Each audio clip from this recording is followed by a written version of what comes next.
su ma regrouper question yi nga xamante ni jot nañ ko fi laaj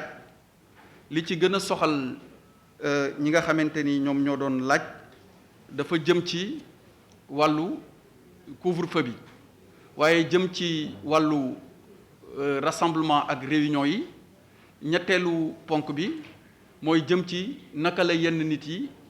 rawatina yenn liggéeykat yi rawatina journalistes yi naka la ñuy mën a defee seen liggéey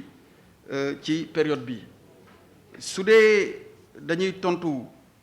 ci wàllu li ngeen tuddee ni nañ leen defal bilan ci li xew démb damay fàttali ni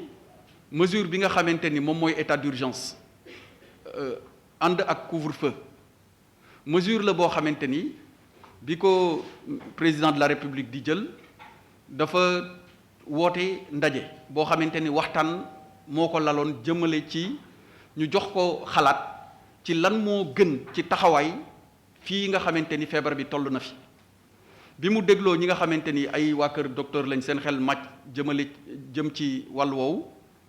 mu déglu ñëpp bi mu ci noppee mu ni kon kat li ñi nga xamante ni moom lañ ma xelal ni fi la feebar bi toll ngir aar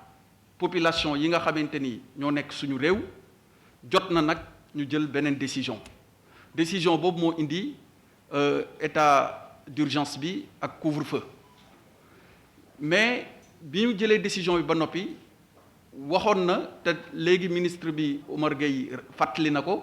am na yeneen mesures yu ci war a topp ci képp koo xamante ni jëwriñ nga ci gouvernement bi te am wàllu woo ci war a dox mu sant la ni na nga ci am taxawaay ngir li ma annoncé ci protection population bi ngeen jëmmal ko ak yeneen mesure ci wàllu woowu am na mesure yoo xamante ni ñun mooy ci suñu wàll lu jëm ci wàllu réunion yi wàllu rassemblement yi wàllu port obligatoire de masque yi loolu suñu wàll la ba tax na am na ay actes yu ñu ci jël ngir lu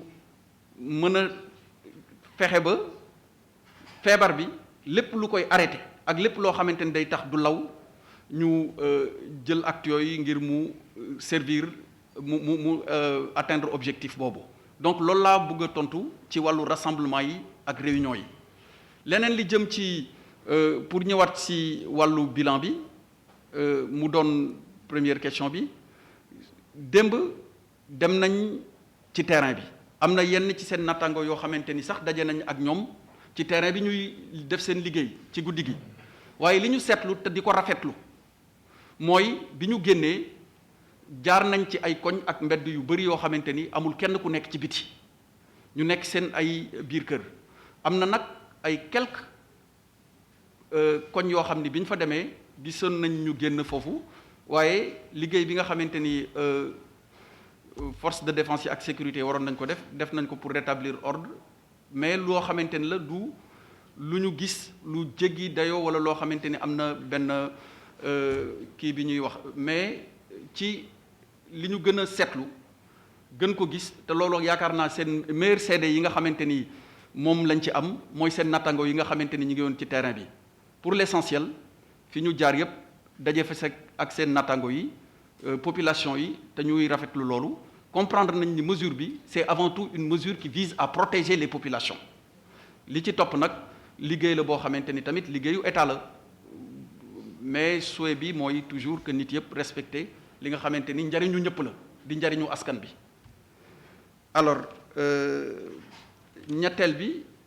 mooy li jëm ci wàllu liggéey bi waxoon naa ko léegi donc du ma si delluwaat